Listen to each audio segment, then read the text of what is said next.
In my last video, I had some problematic wording, and I said that estranged parents often don't love their children at all. And what I mean by that is emotionally immature individuals do not have the same capacity to love as an emotionally developed individual. And the majority of estranged parents are emotionally immature. Emotionally immature individuals feel love that is filtered through a distorted sense of self and a limited emotional capacity.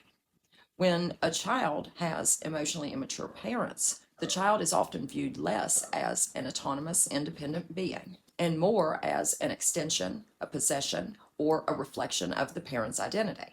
The child becomes a part of the parent's role, image, or set of personal needs rather than being respected as their own independent being. They're not viewed as a separate person with their own inner world. So while a parent may feel attachment, affection, pride, or a sense of duty, their version of love is constrained by ego needs, fear, fragility, or developmental deficits.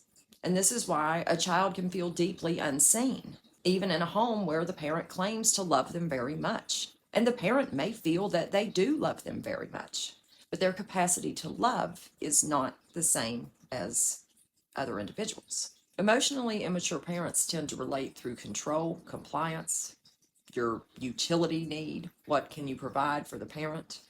Oftentimes, the parent relies on the child to fulfill their emotional needs rather than the parent being attuned, accepting, curious, and supportive of the child's authentic self. Love becomes conditional. You are lovable when you please me, when you don't challenge me, when you make me feel good about myself, when you fulfill the role I've assigned for you. The relationship stops being relational and becomes transactional.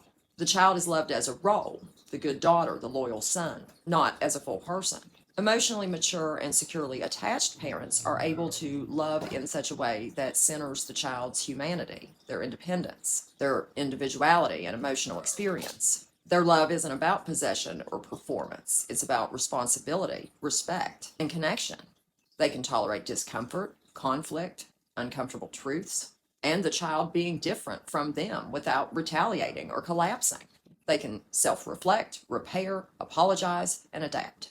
Their love includes emotional presence and empathy, not just provision, talk, and claims of love.